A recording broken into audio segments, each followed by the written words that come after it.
Greetings. Good afternoon. My name is Toboris Simpkinns, sophomore kinesiology professional student. I'm here presenting my project, Cerebrovascular Accidents, known as CVA, and by yours truly, Toboris Sigler. Let's get into it.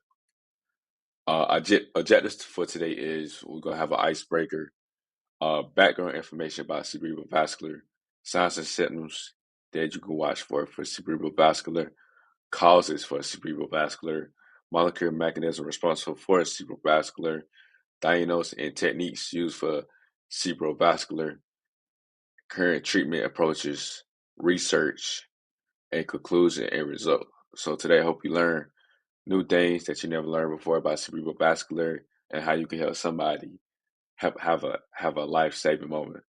Let's go do it. So the icebreaker I have today is, at what age do cerebrovascular accidents occur most frequently? So I'll give you 30 seconds. 1, 2, 4, 5, 6, 7, 8, 9, 10, 11, 12, 13, 14, 15, 16, 17, 18, 19, 20, 21, 22, 23, 24, 25, 26, 27, 28, 29, 30. So, what's your answer? If you said 65 older, then you correct. Reason why it's 65 older is because strokes double every 10 years after age. So important that older adults get checked frequently because every every every 10 years of age, strokes increase, and you want to make sure that you keep making sure your loved ones are being kept good and well. So you might ask background information about cerebrovascular. What is cerebrovascular accidents? A cerebrovascular accident is a medical emergency caused by a sudden blockage or interruption of blood flow to the brain or damage to the brain blood vessels. Stroke is the leading cause of adult disability worldwide. When a stroke happens, the brain is suddenly cut off from oxygen or blood supply, and that's why it causes serious and sometimes permanent damage. Um, we use our brain every day, and if you don't get blood supply to your brain, you'll not be able to function. Uh, your right side of your brain controls your left side of your body, and your left side of your brain controls the right side of your body. So it's very important that oxygen get to your brain so you be able to function. Without oxygen to the brain, regular blood flow, normal blood flow to the brain, you will experience problems, and that's not a very good thing because you need your brain and you need blood and oxygen that go there. So you might ask signs and symptoms of cerebrovascular. Some signs and symptoms of cerebrovascular accidents include vision problems, paralyzed in parts of the body, difficult walking, headaches, trouble understanding others. So when they say vision problems, you might face with some vision problems that you might not be able to see, or your vision might go blurry. So that's like one sign that you can keep in mind of how a cerebrovascular form.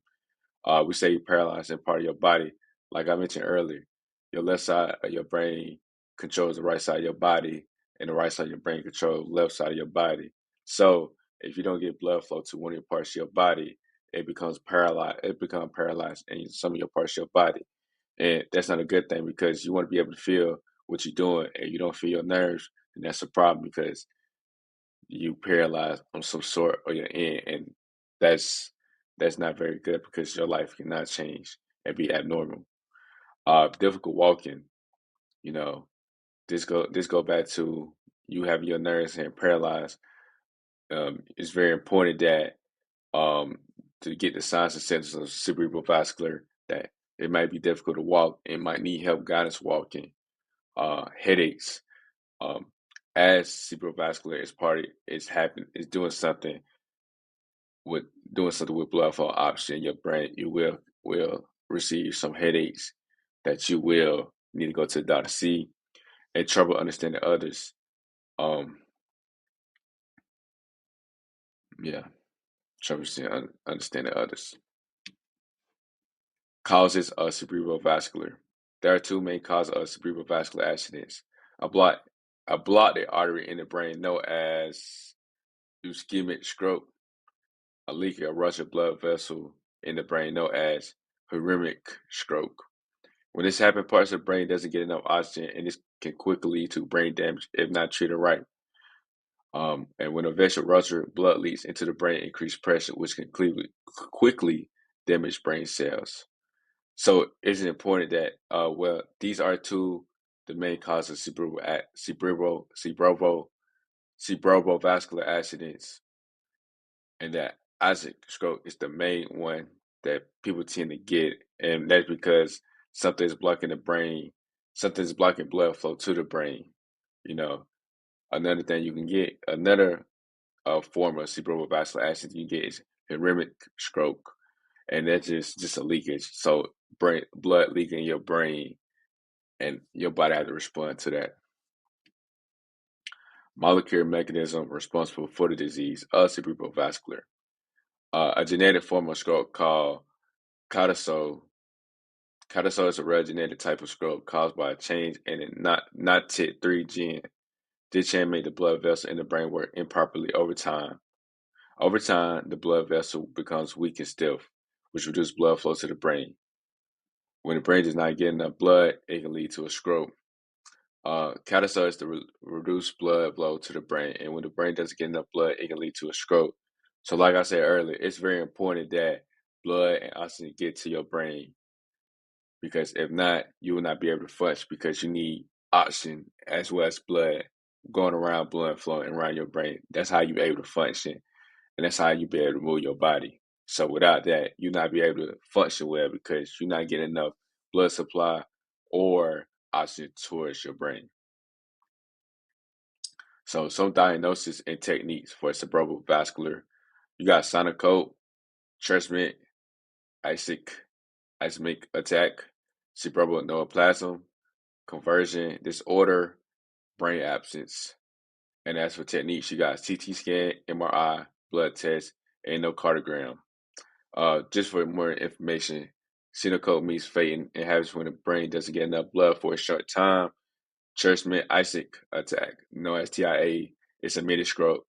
Excuse me. Blood flow to the brain is blocked for a short time, but it goes away without permanent damage. Cerebral neoplasm. This is a brain tumor. It's growth in the brain that can affect how the brain works. Conversation disorder. This is when someone has stroke-like symptoms, but there's no physical damage in the brain.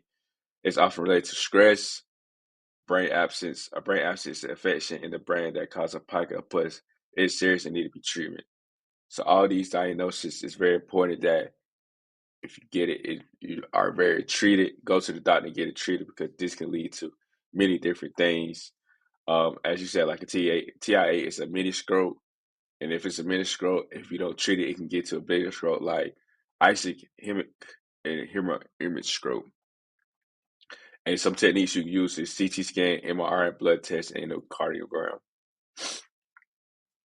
Current treatment of cerebral vascular. Treatment for cerebral vascular disease depends on the patient's specific condition, but medication and surgery are common treatments. Some medication are blood pressure medication, blood thinners, blood sugar medication, some surgery are carotid angioplasty, carotid endocardiectomy, and carotid stenting. So, yes, the blood pressure, just to make sure your blood pressure is at a normal rate, or is at a stable rate, not too high, not too low. Blood thinners, making sure your blood is thin, so it don't get big and form into a clot. And blood sugar, making sure your glucose is staying at a normal rate. So recent research advanced cerebral vascular new imaging technology include advanced MRI, CT scan that help doctors detect problems earlier. Biomarkers discovered involves identifying special substance in blood or body fluids that help detect diseases. Neurosurgical improvements include more precise brain surgeries that reduce damage. Neuroprotective strategies are treatments that help prevent blood cells from damaging, that protect blood cells from damaging. It's very important that um it's very important that as we progress in life, that new technology help us better treat cerebrovascular better, because there's more lives that you can help, and more lives that you can save. In conclusion, cerebral vascular disease is a serious condition that should not be ignored. It's important to recognize the signs and signals and to seek emergency medical help as quickly as possible. Early action can save lives and reduce long-term damage. It's very important that we know how to treat cerebral vascular diseases, but also know how to respond because this is a disease that can change somebody's life. Like we mentioned earlier, no blood flow to the brain or oxygen can make a huge impact on somebody's life because you need your brain and you need oxygen and blood to support your body, especially your brain. And these are my cited pages. That's it for me. Thank you. I hope you enjoy it and hope you have a good one.